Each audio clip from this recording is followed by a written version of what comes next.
This is part 2 of our new session of teachings that we're doing on the second coming of the Mashiach, and also the term rapture that a lot of people say, well, it's not in the scriptures. Well, again, in our past session, I brought out the fact is that the word rapture isn't in our English translations, but the event itself is very well described throughout the scriptures.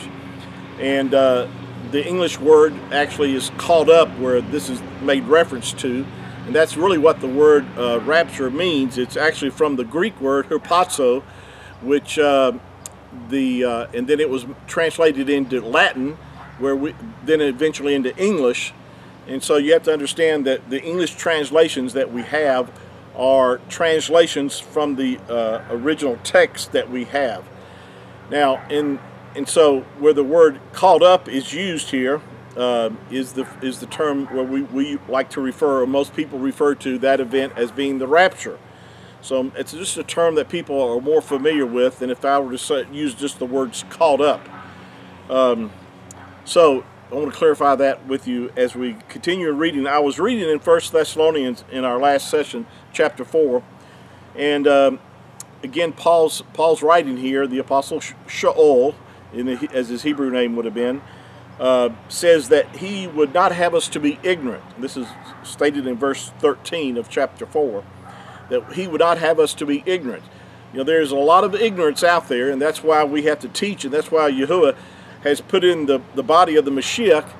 Different people have the gift of teaching. Well, I have the gift of teaching, but it's not for me, it's for the body.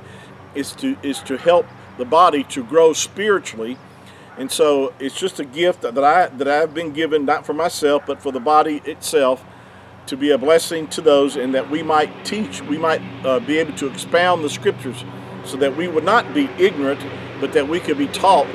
You know, the scripture says that that we're to study to show ourselves approved unto Yahuwah, a workman that needs not to be ashamed, rightly dividing the word of truth. And so even things that I share with you and teach, I want you to study them out yourselves, because we should not just take man's word for everything that's being preached or taught to us, but we can use them as an aid or guide to lead us, but we also need to go back and do our own study and to verify what's being said. Now, Paul says in verse 14, says, "For if we believe that Yahushua died and rose again, even so them which sleep or have died in Mashiach will Yahuwah bring with him." Of course, it says, "will God bring with him" in your English translations. But we know that the word God is just a term that's been substituted in a lot of places for the Creator's name, Yahuwah. Or the word actually in Hebrew would have been Elohim for this term here, for the Creator. But Paul says in verse 15, "For this we say unto you by the word of Yahuwah, that we which are alive and remain." Now he's talking about, this letter was written to Gentile believers, by the way. These were Gentile believers that had come to know the Mashiach, the Messiah, Yahushua, and had put their faith and trust in him. And these were born again of the Ruach HaKodesh. And so Paul says that that we which are alive and remain unto the coming of Yahuwah, or Yahushua, shall not go before them which are asleep. So he's saying that we will not go ahead of those that have died before us, but they shall be called up first. And again, as I mentioned in our last session, this is also in reference to the resurrection. If you don't like the word rapture, then how about the word resurrection? Because that's what this is talking about. Now, as I mentioned in our last session as well, there's more than just one resurrection. If there's one resurrection of the ungodly, for those that have not received the Mashiach, that will happen at the end of the millennial reign of Yahushua. He's coming back to rule and reign on this earth for 1,000 years. After the 1,000 years are finished, and we'll go through this, and I'll read you the scriptures where this is covered. But the ungodly, or those that have died, without the Messiah, they will be raised at the end of the millennial reign, and this is referred to in Revelation chapter 20 as the great white throne judgment. which you don't want to be a part of. That's why you want to be born again of the Ruach HaKodesh, so you can be part of the first resurrection. Now, when the scripture talks about the first resurrection, it's not talking about first meaning one in number. It's talking about, it's just describing a certain a resurrection in type and not in number, because Yahusha is the first fruit.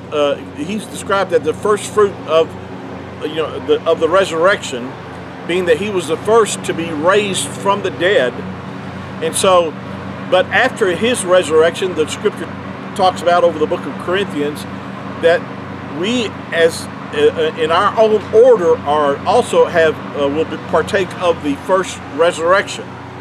So there's multiple types of resurrections for the righteous that we're going to go into and prove this out. Now, we'll come back to 1 Thessalonians chapter 4, but I want to read now over in 1 Corinthians, where the resurrection is brought out by the Apostle Paul or Shaul in his writings to the Corinthian church.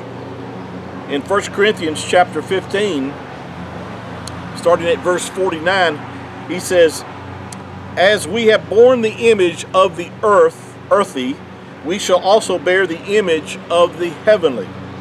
Now this I say, brethren, that flesh and blood cannot enter the kingdom of Yahuwah, neither does corruption inherit incorruption." Now listen, this verse 51 here. "Behold, I show you a mystery." Now a mystery, when it refers to as a mystery in the scriptures, it's talking about something that had not really been revealed before. He says, "Behold, I show you a mystery. We shall not all sleep, but we shall all be changed." Now let me tell you really what the mystery is. It's not necessarily the resurrection right here, because the resurrection was described and talked about in the book of Daniel in the Old Testament or the Tanakh. So this is not really what he's making reference to. But what he is making reference to as a mystery is that we shall not all sleep, or we shall not all die. Now that was something that was not really revealed, say necessarily clearly in the Tanakh or the Old Testament. However, there is, and we're going to show you that there's some foreshadowing of that event. But actually, the event itself, that we should not all die, but we shall all be changed, was something that Paul was bringing forth as a revelation given by Yahuwah to him to share with those that it would pertain to, those that would be alive and remain at the coming of the Mashiach, of the Messiah, that we would be caught up together to meet them in the air, and so shall we ever be with Yahuwah. Let me continue reading these verses here. In verse 51, "Behold, I show you a mystery. We shall not all sleep, but we shall all be changed." Again, this change that he's talking about is the resurrection of those that have died in the Messiah before us, and those that are alive and remain at the time of his coming, at this event itself. "In a moment, in the twinkling of an eye, at the last trumpet," or the word actually would have been shofar, at the last shofar, for the trumpet or the shofar shall sound, and the dead shall be raised incorruptible. Now he's talking about the dead in Mashiach shall be raised incorruptible. He's not talking about the ungodly here. He's talking about those that have died in the Messiah. Now, this relates to the teaching that I've shared with you before, is to not get confused on who's being talked about in the scriptures. I've shared with you what the church is. The church, and again, that's just the English word, but it's, as I've shared with you in our past sessions, Yahusha in Matthew chapter 16, around verse 16 and 17, talked about the fact that upon the revelation of who he was, that he was going to build his church, or his assembly, is what he's talking about, his assembly, upon the fact Jew and Gentile believers who would put their faith in him and recognize who he was.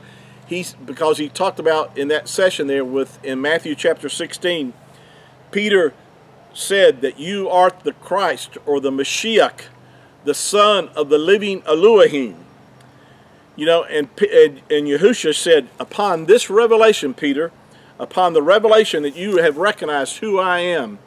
Because he said that flesh and blood did not reveal that to him, but that his Father had revealed that to him.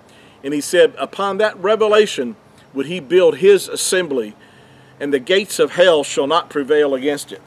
So the church actually began, actually it began when the Mashiach was raised from the dead, and the Ruach HaKodesh was also given to the believers on the day of Pentecost, or the day of Shavuot. In the book of Acts chapter 1 and Acts chapter 2, the church was born. At that time, Jews and Gentiles were given the Ruach HaKodesh to those that had put their faith in the Messiah. And the Ruach HaKodesh is the set-apart spirit. It is the promise of the Father, according to Acts chapter 2, verses 38 and 39. It's the gift from the Father to those that have put their faith and trust in the Messiah, or the Mashiach.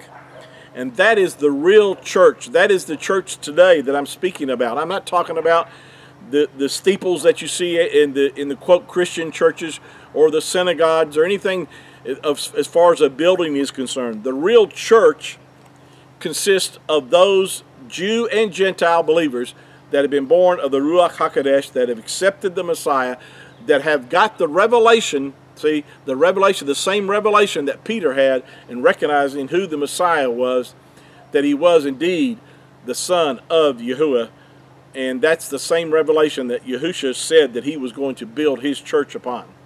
And this is why this is written for those that are part of the church, to understand that we would not have to go through the tribulation period, because that's a whole different time frame, set of events, that's strictly where Yahuwah is the times of the Gentiles is being fulfilled, and he's turning his attention back to Yasharel, to the nation of Yasharel.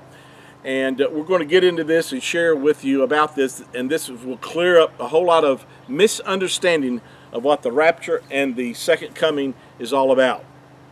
Thank you for joining me this evening. Please share this with others, and thank you for your support and your encouraging words that you give me. Please subscribe to my YouTube channel if you're not already a subscriber.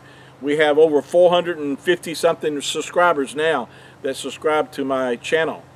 And I appreciate those that support me in this. So, thank you for your time today, and we'll join again in our next session. Shalom.